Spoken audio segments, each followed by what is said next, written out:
গোপীনাথপুরের সেখানকার বাদশাহী গরুর নাম দেখছেন। গোপীনাথপুরের ভাই ওখানে চলে এসেছে। অনেকেই বলেন যে গোপীনাথপুর ইত্যাদি ইত্যাদি, না, আমরা আখড়াই রাজা।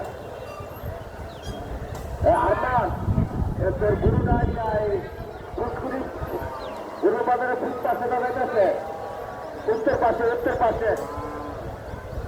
আরমান তোমার গরুরা উত্তর পাশে যাইতেছে, গরু পুষ্কুরি রাস্তাটা দিয়া তুমি গরুটা রিসিভ করো। সেকান্ডার বাদশা এক লাখ চলে যাচ্ছে, দেখছেন কি সাহস, বাদশা তো বাদশাই। আরমান কই, আরমান গরুটা রিসিভ করেন। মাশাআল্লাহ, আমাদের কি সুন্দর অভিজ্ঞতা। এইখান থেকে ছেড়ে দিতে সেকান্ডার বাদশা এক লাখ চলে যাচ্ছে আরমানের কাছে। ভালোবাসা দেখছেন, এটাই হচ্ছে পশুর সঙ্গে মানুষের ভালোবাসা। আছেন যারা আখাউড়ার বাজারে আসবেন ভাবছেন, তাড়াতাড়ি চলে আসেন। আখাউড়া বেলজিয়াম সুমন খান